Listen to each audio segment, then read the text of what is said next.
भारत माता की, भारत माता की, भारत माता की। सारे डुग्गर देश दे लोगों की मेरा नमस्कार। जोर कन्ने बोलो, जोर कन्ने बोलो, जोर कन्ने बोलो, जोर से बोलो, सारे बोलो। मैं उधमपुर पिछले कई दशकों से आ रहा हूं। शायद कश्मीर में मेरा आना जाना, जम्मू कश्मीर की धरती पर आना जाना पिछले 5 दशक से लगातार चल रहा है। मुझे याद है 1992 में एकता यात्रा के दौरान यहां जो आपने भव्य स्वागत किया था, जो सम्मान किया था, एक प्रकार से पूरा क्षेत्र रोड पर आ गया था। और आप भी जानते हैं, तब हमारा मिशन कश्मीर के लाल चौक पर तिरंगा फहराने का था।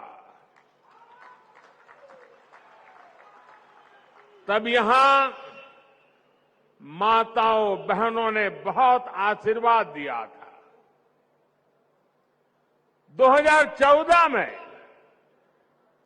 माता वैष्णो देवी के दर्शन करके आया था और इसी मैदान पर मैंने आपको गारंटी दी थी कि जम्मू कश्मीर की अनेक पीढ़ियों ने जो कुछ सहा है उसे मुक्ति दिलाऊंगा।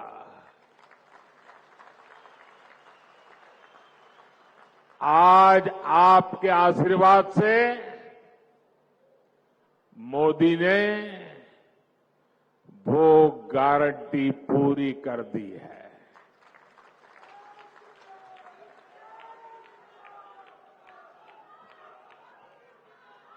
दशकों बाद ये पहला चुनाव है जब आतंकवाद, अलगाववाद, पत्थरबाजी, बंद, हड़ताल, सीमा पार से गोलीबारी ये चुनाव के मुद्दे ही नहीं है।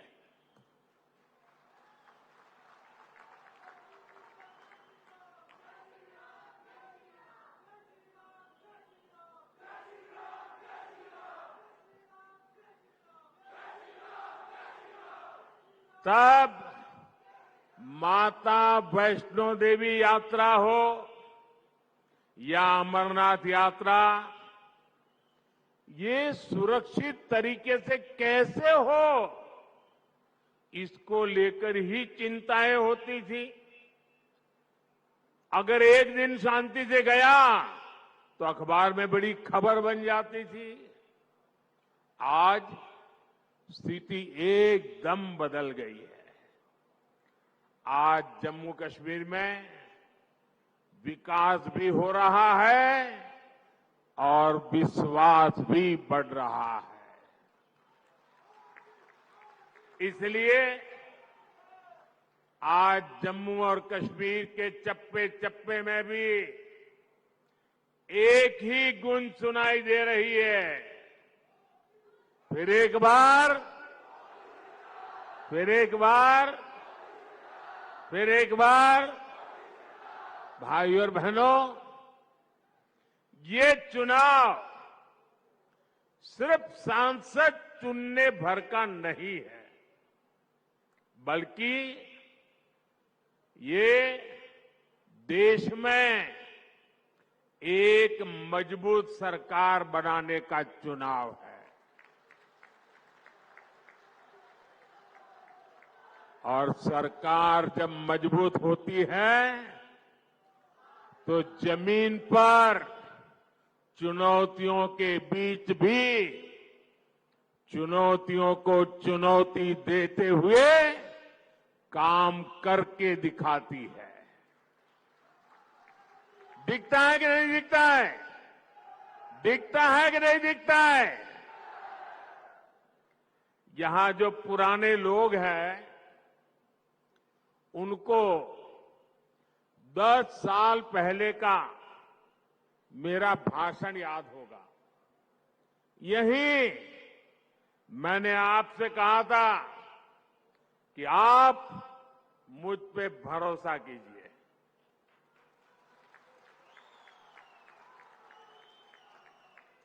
याद है ना? मैंने कहा था आप मुझ पे भरोसा कीजिए, मैं 60 वर्षों की समस्याओं का समाधान करके दिखाऊंगा।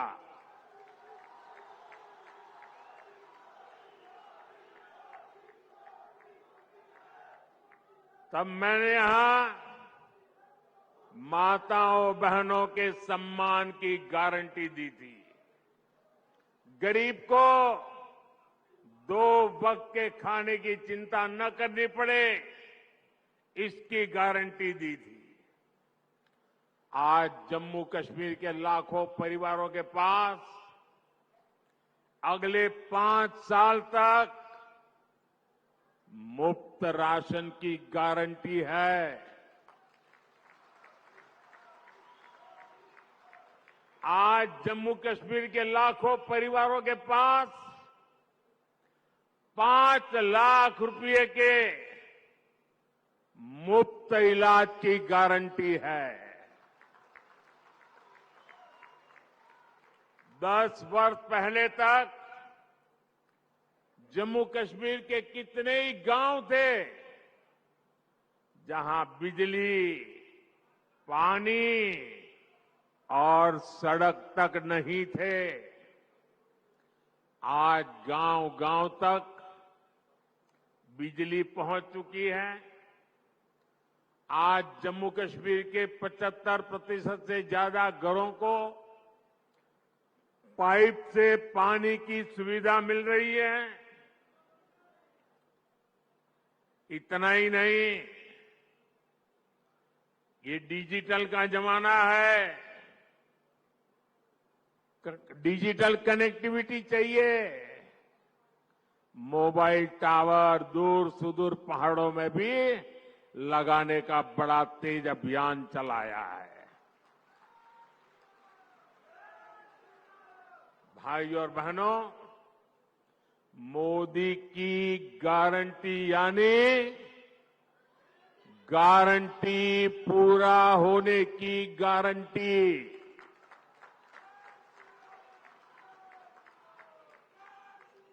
आप याद कीजिए, कांग्रेस की कमजोर सरकारों ने शाहपुर कंडी डैम को कैसे दशकों तक लटकाए रखा।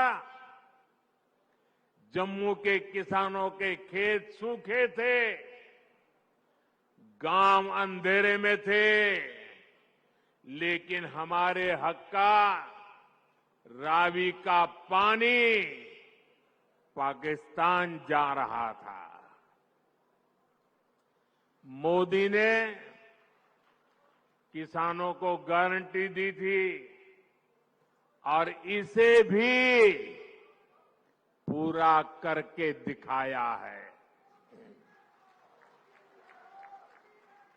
इससे कठुआ और सांबा के हजारों किसानों को फायदा हुआ है।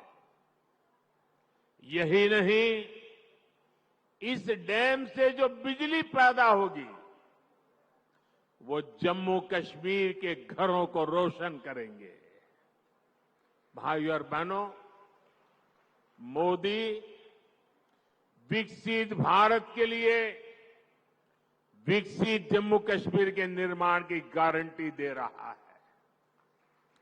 लेकिन कांग्रेस, नेशनल कॉन्फ्रेंस, पीडीपी और बाकी सारे दल जम्मू कश्मीर को फिर उन पुराने दिनों की तरफ ले जाना चाहते हैं।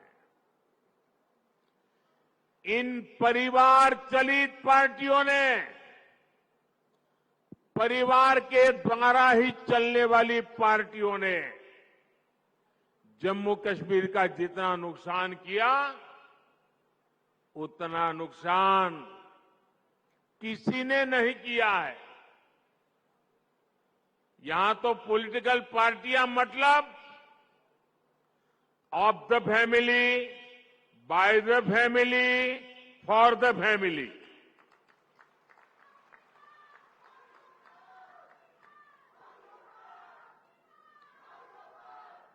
सत्ता के लिए इन्होंने जम्मू कश्मीर में 370 की ऐसी दीवार बना दी थी कि जम्मू कश्मीर के लोग बाहर नहीं झोंक सकते थे और बाहर वाला जम्मू कश्मीर की तरफ नहीं झोंक सकता था। और ऐसा भ्रम बना के रखा था कि बस उनकी जिंदगी ये 370 है तभी बचेगी। ऐसा झूठ चलाया, ऐसा झूठ चलाया। आपके आशीर्वाद से मोदी ने 370 की दीवार गिरा दी। दीवार गिरा दी इतना नहीं, उस मलबे को भी जमीन में गाड़ दिया है मैंने। मैं चुनौती देता हूं, हिंदुस्तान की कोई पॉलिटिकल पार्टी हिम्मत करके आ जाए, विशेष करके मैं कांग्रेस को चुनौती देता हूं, वो घोषणा करे वो 370 को वापस लाएंगे, ये देश उनका मुंह तक देखने को तैयार नहीं होगा।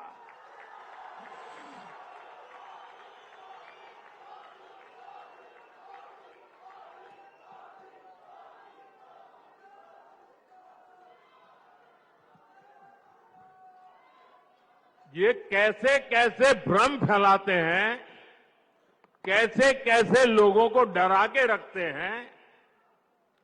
ये कहते थे 370 हटी तो आग लग जाएगी, जम्मू कश्मीर हमें छोड़ के चला जाएगा। लेकिन जम्मू कश्मीर के नौजवानों ने इनको आईना दिखा दिया। अब देखिए, जब यहां उनकी नहीं चली, जम्मू कश्मीर के लोग उनकी असलियत को जान गए।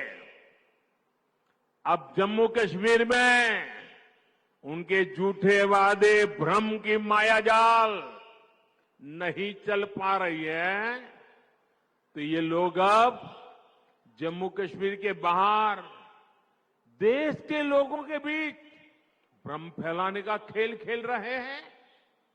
ये कहते हैं कि 370 के हटने से देश को कोई लाभ नहीं हुआ। जिस राज्य में जाते हैं वहां भी बोलते हैं तुम्हारे राज्य को क्या लाभ हुआ, तुम्हारे राज्य को क्या लाभ हुआ। 370 के हटने से क्या लाभ हुआ है, वो जम्मू कश्मीर की मेरी बहन बेटियों को पूछो, जो अपने हकों के लिए तरस रही थी। ये उनका भाई, ये उनका बेटा, उन्होंने उनके हक वापस दिए हैं।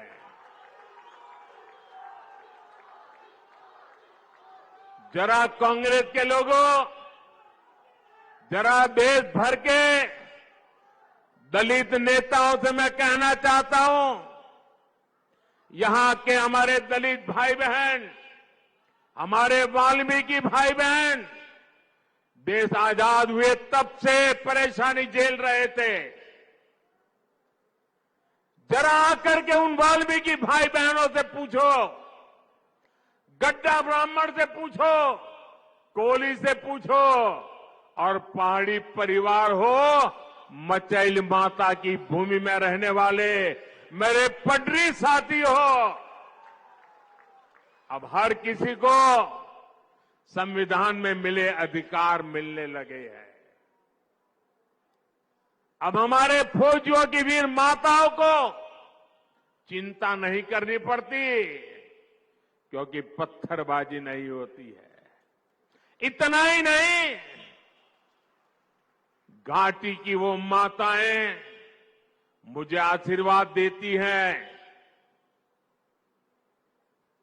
उनको चिंता रहती थी कि बेटा अगर 2-4 दिन दिखाई न दे तो उनको लगता था कहीं गलत हाथों में तो नहीं फंस गया है।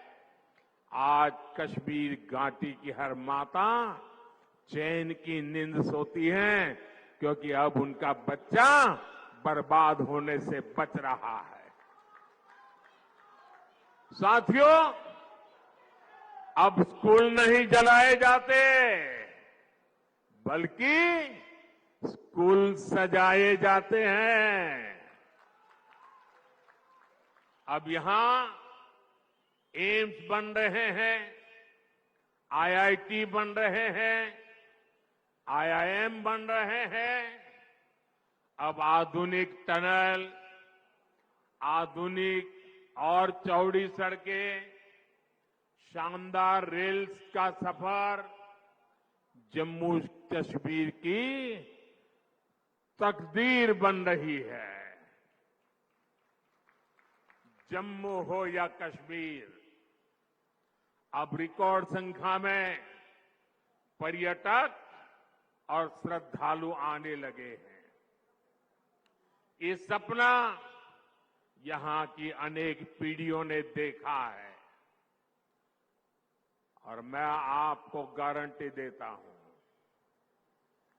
आपका सपना,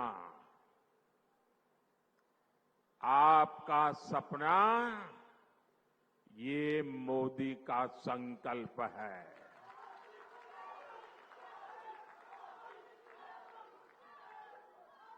आपके सपनों को पूरा करने के लिए हर पल आपके नाम, आपके सपनों को पूरा करने के लिए हर पल देश के नाम, विकसित भारत का सपना पूरा करने के लिए 24/7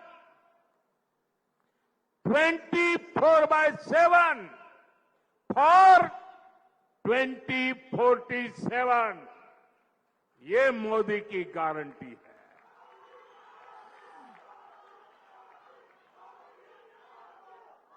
दस सालों में हमने आतंकवादियों और भ्रष्टाचारियों पर घेरा बहुत ही कसा है। अब आने वाले 5 सालों में इस क्षेत्र को विकास की नई ऊंचाई पर ले जाना है। साथियों, 10 साल के अंदर अंदर जम्मू कश्मीर पूरी तरह से बदल चुका है। सड़क, बिजली, पानी, यात्रा, प्रवास वो तो है, सबसे बड़ी बात है जम्मू कश्मीर का मन बदला है।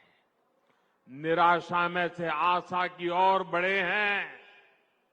जीवन पूरी तरह विश्वास से भरा हुआ है। इतना विकास यहां हुआ है, चारों तरफ विकास हो रहा है।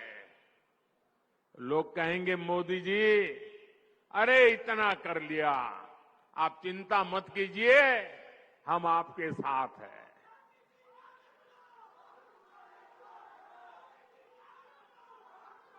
आपका साथ, उस पे प्रति तो मेरा अपार विश्वास है। मैं यहां न आता तो भी मुझे पता था कि जम्मू कश्मीर का मेरा नाता इतना गहरा है तो आप मेरे लिए मुझसे भी ज्यादा करेंगे। लेकिन मैं तो आया हूं मां वैष्णो देवी के चरणों में बैठे हुए आप लोगों के भी दर्शन करने के लिए। मां वैष्णो देवी की छत्र छाया में जीने वाले भी मेरे लिए दर्शन के योग्य होते हैं। और जब आप लोग कहते हैं इतना कर लिया, इतना हो गया, इतना हो गया, हम वो इतने ज्यादा क्या कर सकते हैं?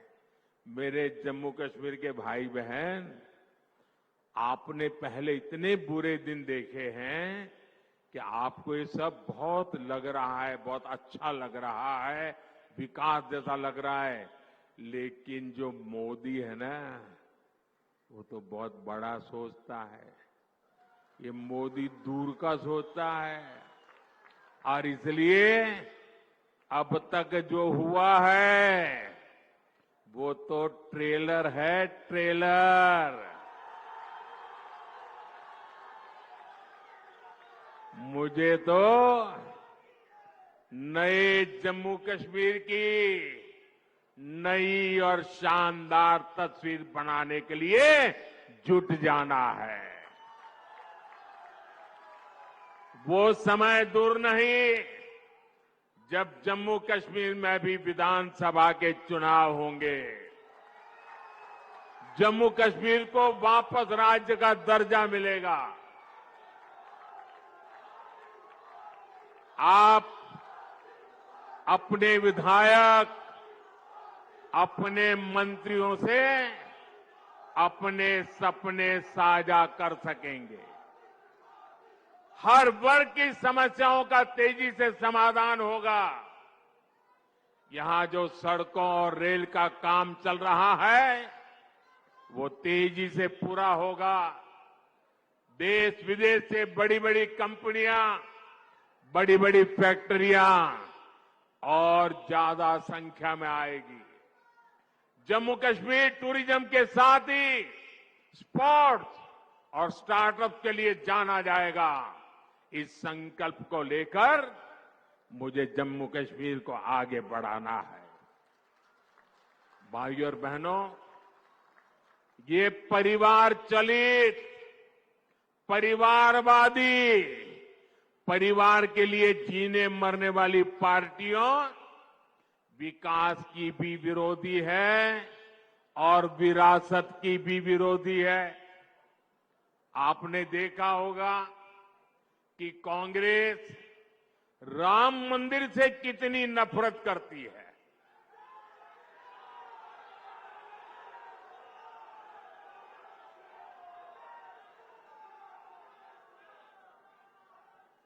कांग्रेस और उनकी पूरी इकोसिस्टम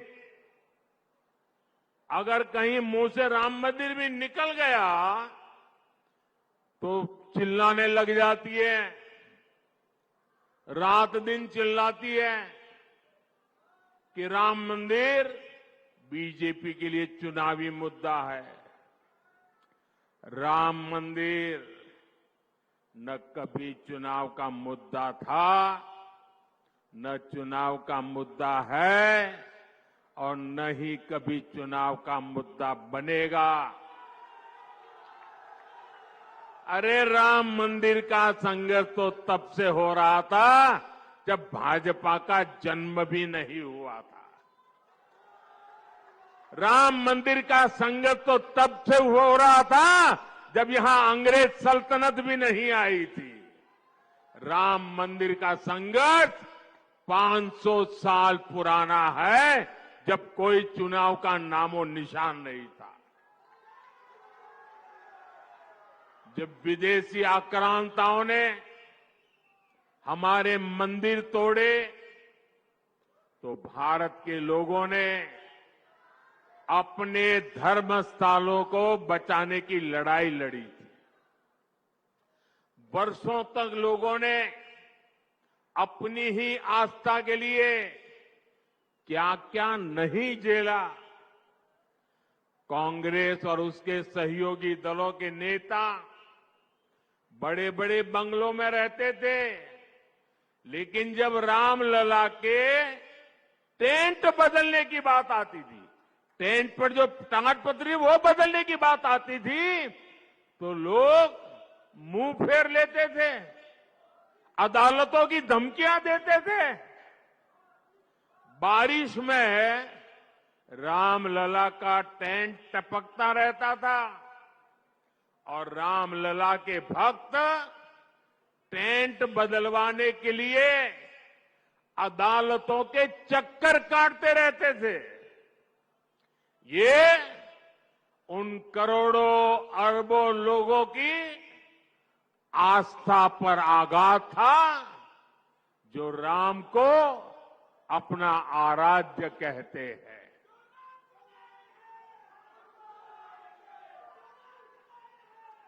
और हमने इन्हीं लोगों से कहा कि एक दिन आएगा जब रामलला भव्य मंदिर में विराजेंगे।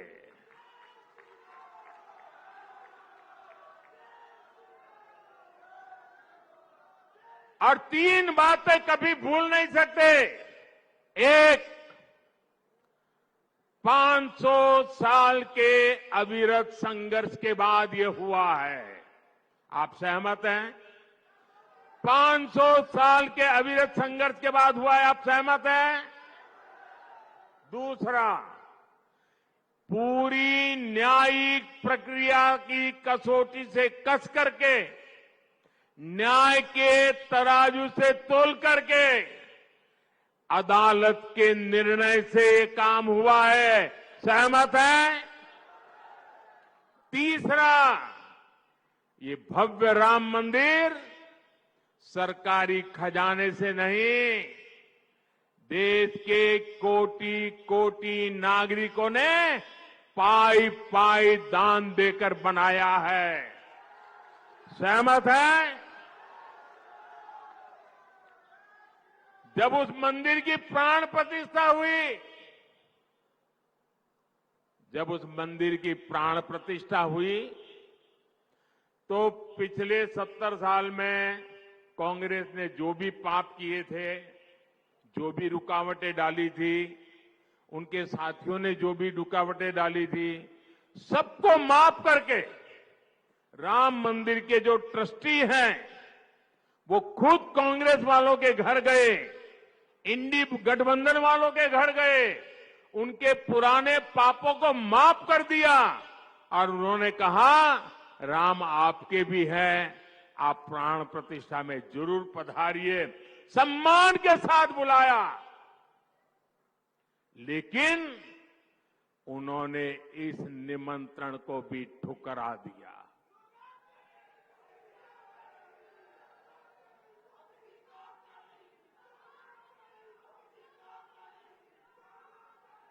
कोई बताए वो कौन सा चुनावी कारनामा था जिसके दबाव में आपने राम मंदिर के प्राण प्रतिष्ठा के निमंत्रण को ठुकरा दिया? वो कौन सी चुनावी खेल था कि आपने प्राण प्रतिष्ठा के पवित्र कार्य को ठुकरा दिया? ये कांग्रेस वाले, इंडी गठबंधन वाले, जो इसे चुनाव का मुद्दा कहते हैं, उनके लिए चुनावी मुद्दा था, देश के लिए ये श्रद्धा का मुद्दा था, ये धैर्य की विजय का मुद्दा था, ये आस्था और विश्वास का मुद्दा था, ये 500 वर्ष की तपस्या का मुद्दा था। मैं कांग्रेस से पूछना चाहता हूं, आपने अपनी सरकार के समय दिन रात जब इसका विरोध किया तब 21 चुनाव का मुद्दे के तहत आप कर रहे थे। लेकिन आप राम भक्तों की आस्था देखिए, मंदिर बना तो ये लोग इंडी गठबंधन वालों के घर प्राण प्रतिष्ठा का आमंत्रण देने के लिए खुद गए। जिस क्षण के लिए करोड़ों करोड़ों देशवासी ने इंतजार कर रहे थे, आप बुलाने पर उसकी तरफ देखने नहीं गए। पूरी दुनिया के राम भक्तों ने आपके इस अहंकार को देखा है, आपकी चुनावी मंशा को देखा है। ये चुनावी मंशा थी कि आपने प्राण प्रतिष्ठा का निमंत्रण ठुकरा दिया। आपके लिए चुनाव का खेल है। एक किस तरह की तुष्टीकरण की राजनीति थी। भगवान राम को काल्पनिक कहकर कांग्रेस किस वोट बैंक को खुश करना चाहती थी। साथियों, कांग्रेस और इंडी गठबंधन के लोगों को देश के ज्यादातर लोगों की भावनाओं की कोई परवाह नहीं है। इन्हें लोगों की भावनाओं से खिलवाड़ करने में मजा आता है। ये लोग सावन में एक सजायाफ्ता जो सजा कोर्ट ने जिसको सजा की है, जो जमानत पर है, ऐसे एक मुजरिम के घर जाके सावन के महीने में मटन बनाने का मौज ले रहे हैं। इतना ही नहीं, उसका वीडियो बना करके देश के लोगों को चिढ़ाने का काम करते हैं। कानून किसी को भी कुछ भी खाने से नहीं रोकता है और न ही मोदी रोकता है। सभी को स्वतंत्रता है कि जब मन करे वेज खाए या नॉन वेज खाए। लेकिन इन लोगों की मंशा दूसरी होती है। जब सब मुगल यहां आक्रमण करते थे ना, तो उनको सत्ता राजा को पराजित करने से संतोष नहीं होता था। जब तक मंदिर तोड़ते नहीं थे, जब तक श्रद्धा स्थानों की कत्ल नहीं करते थे, उनको संतोष नहीं होता था। उनको उसी में मजा आता था। वैसे ही सावन के महीने में वीडियो दिखाकर वो मुगल के लोगों के जमाने की जो मानसिकता है ना, उसके द्वारा वो देश के लोगों को चिढ़ाना चाहते हैं और अपनी वोट बैंक पक्की करना चाहते हैं। ये वोट बैंक के लिए ये चिढ़ाना चाहते हैं। आप किसे चिढ़ाना चाहते हैं?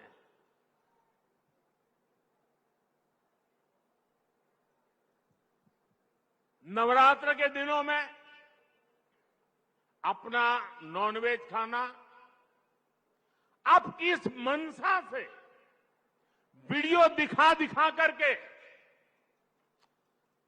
लोगों की भावनाओं को चोट पहुंचा करके किसको खुश करने का खेल कर रहे हो? मैं जानता हूं, मैं जब आज ये बोल रहा हूं, उसके बाद ये लोग पूरा गोला बारूद लेकर गालियों की बौछार मुझ पर चलाएंगे, मेरे पीछे पड़ जाएंगे।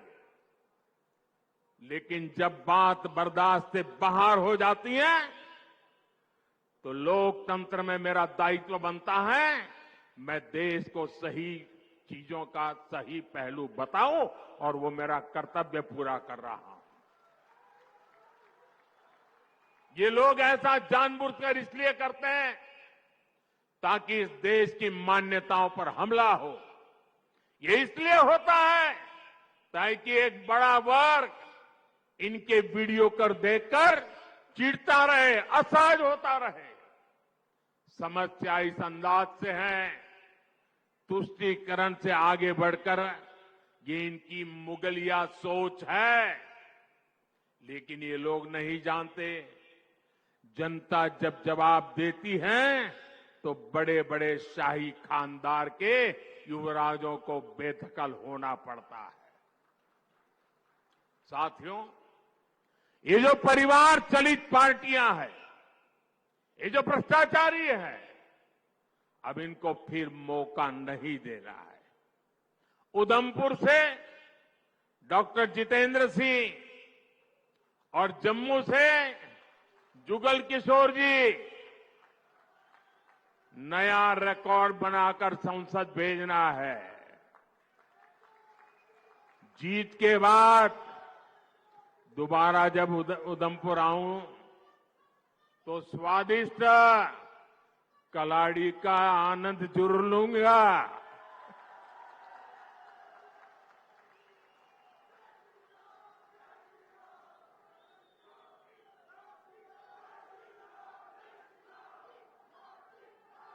मेरा एक काम